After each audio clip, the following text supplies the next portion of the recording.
Hi everyone! Today I'm going to show you something that you could do with your old or broken crayons in order to give them a new life and potentially make some really cool colored crayons.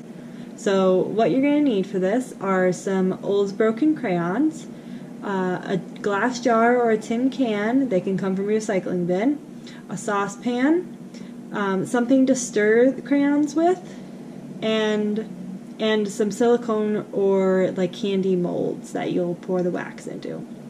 So just a disclaimer, you're definitely going to need some sort of adult to help you with this project, so make sure that you are doing this with someone else. So the first part of all this is you're going to collect all your old crayons and you're going to put together certain colors that you would like to make.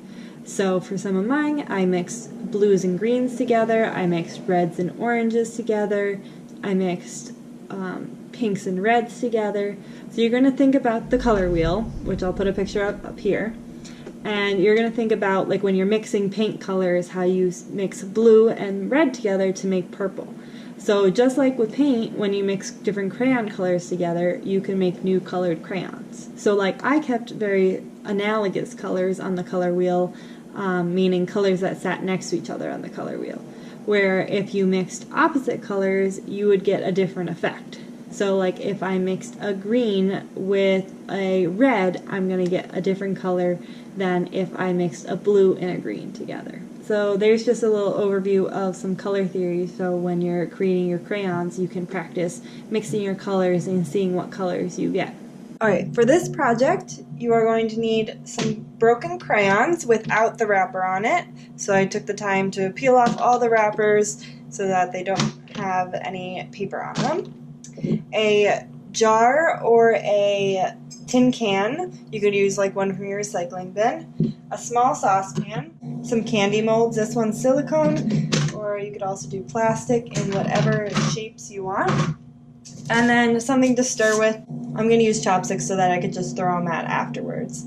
So to start, you're going to need your saucepan and your jar. So make sure you get your guardian's help with this. So what I'm basically creating right now is a double boiler.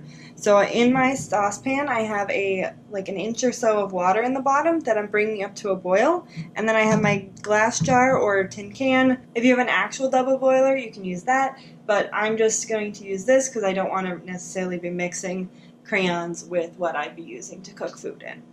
So as I'm bringing this up to a boil, I'm going to now pick out some crayons that I want to make a new crayon with. So here are all the crayons I have to choose with, and what I can do now is I can either make a same color crayon, so I can pick out all the oranges and make an orange crayon together, or I can also include a yellow in there and potentially make a different shade of yellow-orange. So that's what I'm going to do. I'm going to pick out all those colors together. After you've picked out all your crayons, you're going to set the temperature to medium heat, break up all the crayons into small pieces, and place them inside your double boiler. And I'm just going to stir them around until they melt. My water's already starting to come up to a boil, which is great. And be careful that the steam doesn't get too hot and hurt your hand while you're stirring. I turned mine down to now like at a medium temperature now that it's at a boil, just so that it sustains its heat. Now I see no more chunks in there, so I'm going to take my jar out of the pot and I'm going to pour it into the molds. Alright, so here we go. I'm going to do the orange in the fish mold here. So I'm just going to make sure I have a steady hand, and then I pour the wax into the mold until it is full to the top.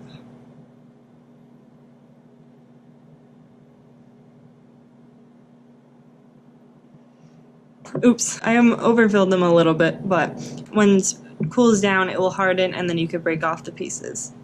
I also just want to say that if you spill any, your options are to either wipe it off while it's warm and wet, or you can let it dry and then chip it off. Alright, now that they've cooled for a bit, I'm going to pop them out of their molds. So I have my fishy, and then I can just break off this extra.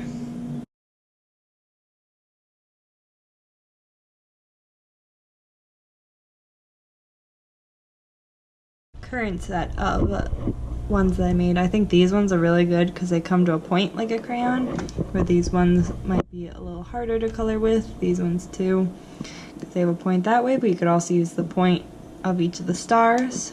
So far, these ones were made out of like pinks and reds. These ones were orange and yellows, then this one was blues and green, and then this one was dark blues and purples. So I'm going to do a few more and see what I can get. I hope you all enjoyed this activity and you are able to melt some of your crayons together to make some really cool new colors.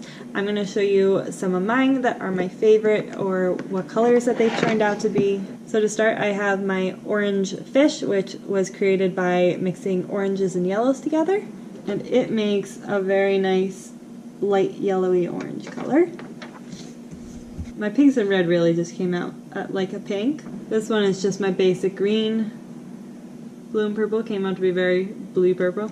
This last one's where I mixed in a whole bunch of colors together and it kind of just turned out like a black. So here are some of the colors that I was able to make. My greens kind of ended up coming out the same, and then my blue purples all came out the same as well. So if you want more of a range of colors, definitely you need to experiment with what colors you mix together and the quantity of color that you mix together. Remembering that dark colors will overtake something and light colors tend to fade in, so you need more light if you want it to be a lighter color. Thank you all for joining me, and I hope that you try this activity at home.